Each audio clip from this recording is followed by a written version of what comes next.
Romano. Stolen away by TJ Walsh. Short side shot, save made by Hyder. Rebound, Jacome to it. Shelburne volleyballs it ahead, long pass ahead. Now 2-on-1 developing onside Romano. Romano for Campbell. Back for Romano, and a goal! Oh, what a passing play! Romano scores the goal, and the Knights take a 1-0 lead. And bring out the Teddy Bears. Beautiful passing play. 3 passes on a 2-on-1 chance. It's Romano that finishes into the back of the net. An excellent play from Alex Campbell there. Campbell coming in on the right side of Romano. Romano found a pass that Campbell could have opted to shoot. Instead, passed it to the back door. Romano hammers it home, and the Teddy Bear toss commences. 1-0 Clarkson lead with 17:35 to go in the first period of play. So the pass out for a chance, a shot, and a blocker save made by Hyder. 1 free. Out for Campbell for a chance. Save made by Miller. Rebound loose side of the goal. Campbell back in and again. And for McFall for a shot. He scores! Dustin McFall, after 3 whacks at it, left side of the net, scores for the Golden Knights. And they take a 2-0 lead.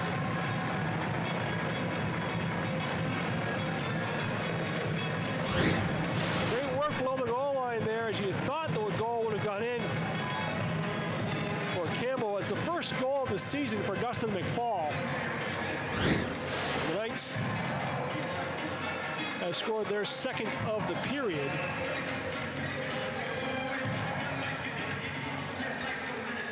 .19-12, time of the goal. Into the boards, high stop for Bowman. Across now for Chalberg for a shot into the end of Knights across the chest of Hyder. Out comes RPI. They have some numbers that they realize. It's Laka for a shot, and another save is made. This time hits for the H. Swoops on the Knights.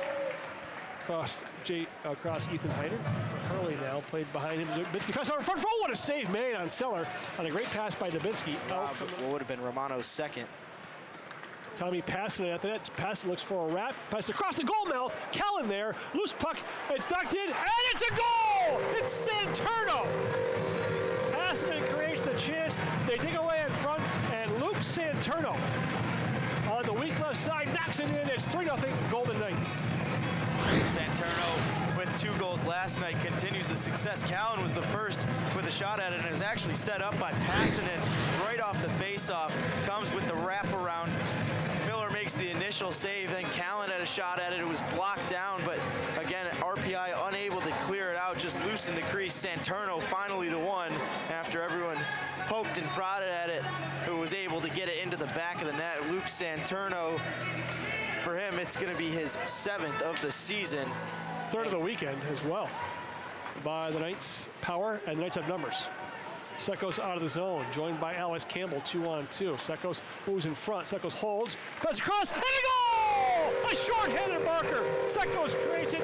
Campbell knocks it in, and the Knights take a 4-0 lead.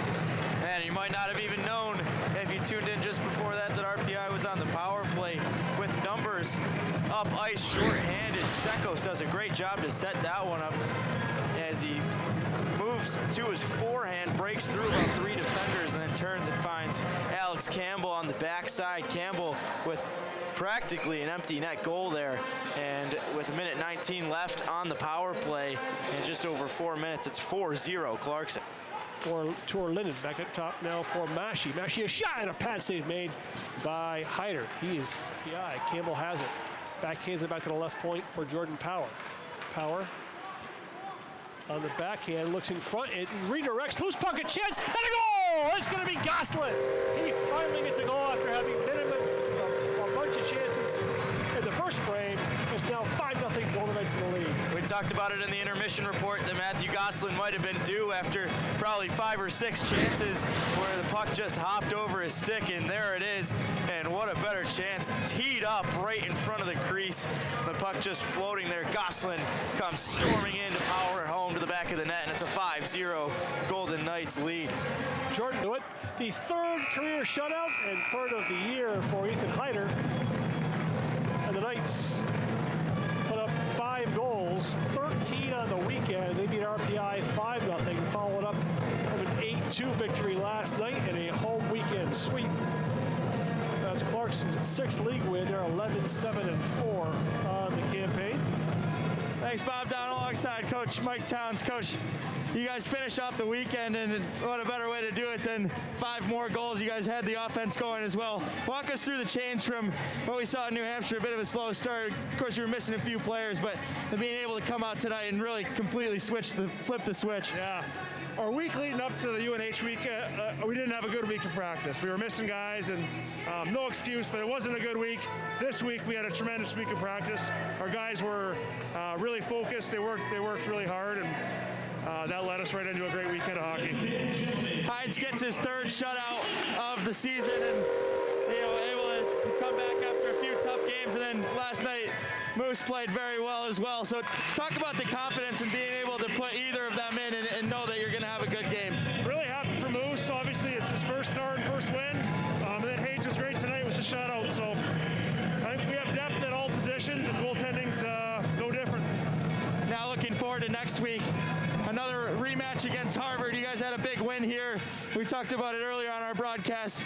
And then now you guys have to go away. And then Dartmouth, another team that can't be counted out, played Quinnipiac pretty tightly. But what can we expect out of that weekend next week? Well, we'll do a little digging in them tomorrow. Harvard's really talented. Lots of weapons, especially up front. So we're going to have to be smart, manage the puck, but we got to play physical on them as well. Coach, congrats on the wins, and we'll see you next week. Thanks. And now, Golden Knight of the Night, Ethan Hyder. Hyde's your 3rd career shutout here. Talk us through the game. What was the key to success and able to get the 5-0 win? The guys played great in front of me, made my job easy again. This weekend was a great defensive weekend for us. Great step in the right direction, and then really good bounce back from the UNH and ASU series, I felt. You talked about the guys in front of you, a lot of blocked shots. How does that help you when you're standing in goal there, just to kind of boost the confidence, and then when you can get a couple of big saves? It's awesome, kind of knowing that they have my back if I'm going to make a mistake, and kind of vice versa there as well. It's huge, and it's going to take us a long way. And then talk about the offense. This weekend, 13 goals for the offense. Just a huge boost for the team in momentum. Walk us through the offense. Yeah, we've been working all week on scoring, and it really showed this weekend. Practice was awesome this week, and I think it's going to carry into the rest of the season. It's great playing out there, and congrats on the shutout. Thank you. Back up to you, Bob.